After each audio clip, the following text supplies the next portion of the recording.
He was I a just big don't part. think it's the same when it's the Lakers as a Oh, franchise. Nah, you you on know, your Skip Bayless shit no, no, right no, no, now. no. Oh Yeah, God, they're Skip honest. The Jenkins. Lakers, Skip yo, Jenkins. bro, the Skip Lakers, Jenkins. the Lakers buy championships. At my crib, I got baddies galore. They just blow all the rats on couture. On the beach, we just chill by the shore. I need MTV Chris for a tour. NBA bubble talk. So, Bam Adebayo and Gorgon Dragic are out for this game. Looks For like the next one, game 3, they out. They've been Sure. ruled out. I got the ESPN Wow. update. It's very it's unfortunate. depressing. Yep. So it looks like it's going to be a nice little easy-going series for LeBron, but we all know Jimmy's going to try to do what Jimmy does. But it looks like a nice red carpet laid out.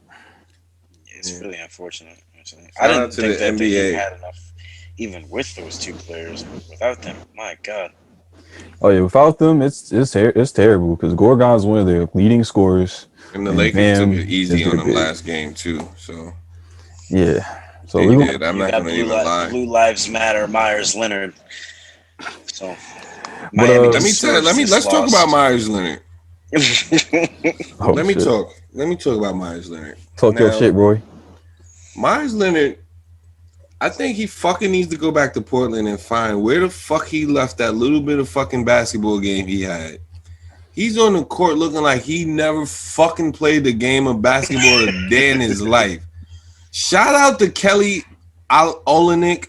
Kelly Olynyk. What? But Myles Leonard, he played great for them last year in the Western Conference. And I don't understand why the fuck he's getting outplayed and thrown around by Dwight Howard. And he's just as fucking big.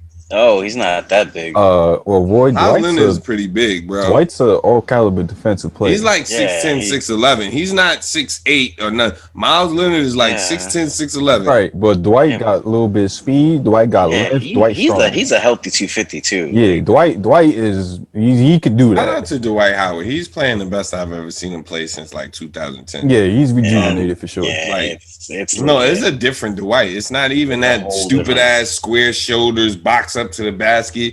He's dishing passes. He's doing shit. If it wasn't for Dwight and Rondo, oh, they wouldn't be the. So. LeBron would be looking like an old Cleveland LeBron right now. Like, I need help. Can we send the nigga to the 10-day? He's always needed help. You can't do it by yourself. You can't do it by yourself. No team is doing it by himself.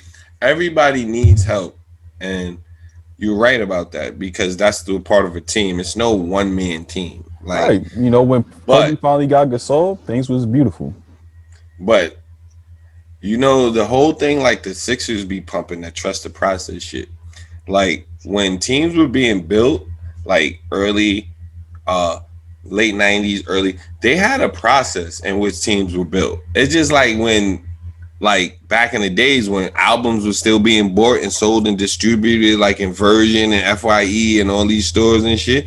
Like niggas had a formula for album. It was like gangster song, party song, girl song. You know what I mean? The way the league was structured back then, it was like, yo, this is how we gonna make our team. Big man, good shooting guard. We get a point guard, we get lucky. You know what I mean? Like, and that's what got teams now. The demographic of making up a team is totally different.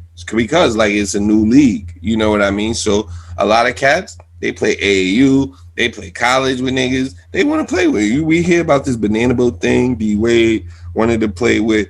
I'm just saying the generation of basketball wasn't like that. People were friends. Yeah, Barkley, you could watch all that shit. When they went out to the dream team, they was all cool. They played golf, they gambled. Them niggas wanted to kill each other on the basketball court. They didn't want to play together. Like, I want his shoes. I want his daughter's shoes. I want to kidnap his butler. You know what I mean? And shit like that. Well, I can't say that because back in those days, you look at Barkley. Barkley, of course, you know, it was physical on the court and stuff. But Barkley low-key was saying, nah, I want to play with this guy. Or I want to go over there. Or can we get this guy over here? Like, he was... like, all right, Barkley. Yeah, Barkley was doing that, right? Perfect example. And then you go a little bit later when Shaq played with Penny on Blue Chips. And he was like, yo, nah, don't draft Weber. We're getting Penny Hardaway. And then they draft Weber and traded for him off the accord of Shaq. Wait, but that was, again... still part of the process. It wasn't Penny was an unknown. Like people that real basketball heads knew about Penny that was watching Memphis, but Penny wasn't known to what was going on in probably like the top 100 players in the Right. country at that But time. that's Shaq teaming up because Shaq played with him for a little bit and just said, "Nah, I'm recruiting him to this team. You draft him." I understand. Orlando Magic was still just coming out of being an expansion team. A Right. young 20-something-year-old Shaq can tell a young franchise who to draft. But Right. you're not telling Jerry Krause. You're not telling Pat Riley. They were still building teams like with that structure. Yeah, it So, was still there, but Barkley was doing that because Right. Barkley was trying to beat Mike. He was Right. trying to beat Mike, so he was doing all this shit. So he might have been the first nigga starting that, but Barkley had paid his dues. He Right. fucking played with Dr. J. You know what I mean? But the thing is, like, it still existed in that time. It just wasn't as many people doing it. It still was there though. Like there were still people trying to recruit super teams or trying to build teams. It's just It's more in insane light to now. me that we're even having this argument when we're just pretending as though the Celtics and the Lakers didn't exist, like they weren't super teams. You know what I'm saying? Like the old school, like 88, Byron Scott and them niggas, or any good Celtics team, they were all super teams. personally, It was different though. Go It back was and look at developed those different. drafts. Who the fuck was Kevin McHale? He was no Lou Alcindor. They will tell you that. I was no Lou Alcindor. I was no Kareem Abdul-Jabbar. Even to with them guys was saw that. Kareem Abdul-Jabbar, Magic Johnson, totally different. Yeah. But Kareem Abdul-Jabbar got drafted. He was part of that process for them years until Magic came. Facts. You know what I mean? He went through losing seasons, and then they got Magic Johnson, and then the tide started to change. Right. You feel me? So it's all, and that came with a draft pick. Magic never played for another team. Kobe never played for another team. I feel like real winners, they don't play for other teams. That's what I feel like. Well, low-key. Crazy. Low-key, That's how I feel. Kobe was about to go ahead and leave. He the Lakers. requested a trade because they wouldn't get him help. Right. Then guess what? When he requested a trade, he forced the Bucks' hands, and guess what? They went and got Pau Gasol. So let's say if Kobe did leave, would you not consider him a winner? I don't know. I think I would have to be really placed in that scenario. It's a tough situation. And guess what? If he would have got traded to the Bulls, that wouldn't have necessarily made the Bulls a contender that year just because they got Kobe. They had Boozer. They had a couple things, but They had a think team. about he gets traded and then they don't still get D Rose. Well, was Okay, that but I before think the that- D Rose time or was that after the D Rose? I think the bigger thing is you're sending Kobe Bryant to the Eastern Conference, so Right, you're setting him to an he's easier road. literally walking to the finals every year. His only toughest competition at that time would have been Bron, and maybe You gotta Orlando. find out what year Maybe that Orlando. was. He was requesting that trade. Yeah, It was but- mid-2000. But the thing was, if he would have went there, you know then we would have looked at him Indiana different. team Like was he's not a kinda pure tough. Laker. That early 2000 Indiana and Detroit team, it's not a walk. If it It's was not early 2000, we talking about later 2000s. That's when he really made that. Nah, move. when he asked for that trade, it was like It was like after 210, around 210, because that's when they got Gasol. That's when they got Gasol. It was, and they No, got it was Gasol like- before. it was like it was seven. like it was It was like like it was like 2008, 6 or 7. 2009. It was like 6 or 7. I might even say 5 because they had a horrible. It was after he had the 81 game though. Well, the 81 was in 06. Yeah, so it was around that time. It was when he around. It asking was for that trade. 08, 09, because that's when they got Gasol and they convinced him to stay because they were getting Gasol and Lamar and these guys. Yeah, but that you know.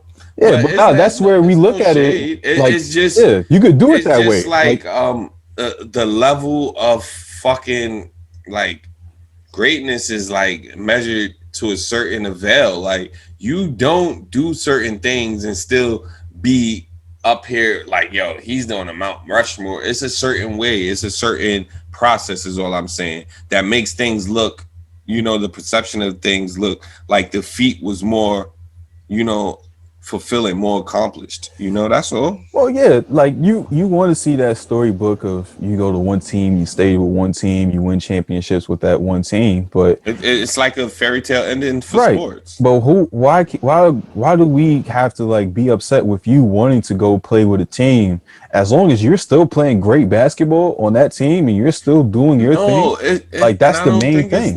It's not upset. It's just like it just takes away. It's like you put a little minuses. Like if you're assessing it, you're like, but he did go over here. Now, this is the thing that I think makes you a greater player if you do that. Now, if you do that and you take, if one of these niggas go to New York and make New York a championship team, them bum ass team like that, you got my respect. Because if you that's what LeBron did this year. The Lakers were trash for a while. The Lakers were garbage before LeBron got there. After Kobe left, it was never the same. LeBron didn't do that. What are you talking? They were garbage when Kobe was there. Wait. It was Kobe's 37 years old. His last game Kobe was hurt. Kobe was hurt out of his way. They've been garbage for 10 years. After Kobe left, wasn't nothing going down. Like wasn't nothing going down. LeBron didn't just come. They got Rob Pelinka. They got a bunch of players. Rondo. Well, it's not just they got rid of a bunch of players. They got rid of like a system that was what you just described is exactly what LeBron that is did. The same shit. Because Roy, before LeBron got there, where were they? Their record was trash. All right. Right. And when LeBron got there, first year, their record still was trash. So when he got there, they were 4th in the Western Conference before he got hurt. No, they weren't 4th. They were 1st. Sorry. Excuse me. Yeah. Oh, and then he get hurt and they don't go to the playoffs? Nope. Yeah. They don't go to the playoffs. Yeah, nope. That's how that works. Yeah. When you're the best player on your team. Right. Lonzo got hurt too. He was a big part. I just don't think it's the same when it's the Lakers as a Nah, you on your Skip Bayless shit No. Oh God, the Lakers, Jenkins. Bro, the Lakers buy championships. I don't know why y'all don't see this. No, they do, and no one's debating that, right? Time out, coach. Time out. At my crib, I got baddies galore. They just blow all the rest on couture. On the beach, we just chill by the shore. I need MTV Chris for a tour.